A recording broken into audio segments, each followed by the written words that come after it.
Jumia, un des principaux acteurs de l'e-commerce en Afrique, traverse des difficultés financières importantes malgré des initiatives stratégiques pour redresser l'entreprise. Le géant du commerce électronique en Afrique, Jumia, a annoncé une perte d'exploitation de 20,1 millions de dollars pour le troisième trimestre 2024, une hausse de 10 PER100 par rapport à la même période l'année précédente. Cette faiblesse est imputée à des conditions macroéconomiques défavorables sur ses principaux marchés, ce qui a continué de freiner sa croissance et de peser sur ses résultats financiers. L'action de Jumia, $JMIA, se négocie actuellement à $4,16, un niveau bien inférieur à son pic de 1,32 milliard de dollars de capitalisation boursière atteint en juillet 2024, lorsque l'entreprise avait suscité un regain d'optimisme chez les investisseurs. Sa capitalisation boursière actuelle a chuté à 501,49 millions de dollars, signalant une volatilité importante et une incertitude persistante sur les perspectives financières de l'entreprise. Baisse du chiffre d'affaires et de la valeur brute des marchandises, VBM.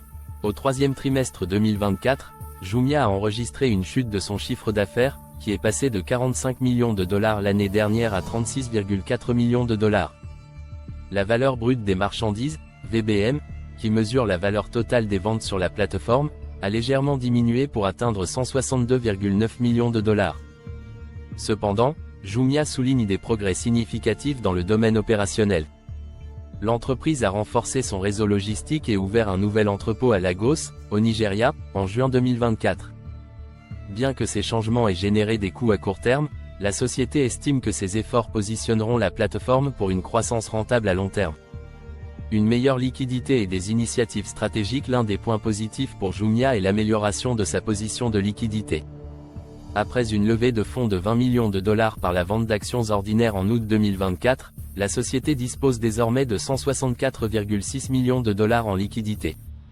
Parallèlement, Jumia Pay, son application de paiement intégré, a enregistré un volume de transactions de 3 millions de dollars, un indicateur clé de la popularité croissante des paiements sans numéraire en Afrique. Bien que ces changements aient eu un impact négatif sur les opérations et les dépenses au troisième trimestre, nous pensons que ces efforts nous positionnent bien pour évoluer et générer une croissance rentable, a déclaré le PDG, Francis Dufay. Dufay a ajouté que la société suivra une approche disciplinée dans la gestion de ses dépenses et de ses opérations, soulignant que le produit de l'augmentation de capital contribuera à accélérer la trajectoire de croissance de l'entreprise tout en maintenant une stratégie prudente pour éviter les dépenses excessives. Une stratégie de redressement sous une nouvelle direction. Depuis l'arrivée de Francis Dufay en 2022, Jumia a réorienté sa stratégie pour se concentrer sur la rentabilité. Le PDG a mis en œuvre des mesures drastiques, notamment des licenciements et une réduction de la présence de l'entreprise sur les marchés sous-performants. En conséquence, les pertes d'exploitation de Jumia ont chuté de 71 PER100 au premier trimestre 2024 et de 8 PER100 au deuxième trimestre par rapport à l'année précédente. Réduction de l'empreinte géographique, fin de l'aventure en Afrique du Sud et en Tunisie. En octobre 2024, Jumia a annoncé son retrait de l'Afrique du Sud et de la Tunisie d'ici la fin de l'année en raison des performances décevantes sur ces marchés. Ces deux pays ont contribué à seulement 2 PER100 des commandes clients et 3 PER100 du GMV, Gross Merchandise Volume, pendant les 9 premiers mois de l'année 2024. Cette rationalisation géographique est perçue comme une étape nécessaire pour se concentrer sur des marchés plus rentables, tout en réduisant les pertes et en cherchant à maximiser l'efficacité opérationnelle.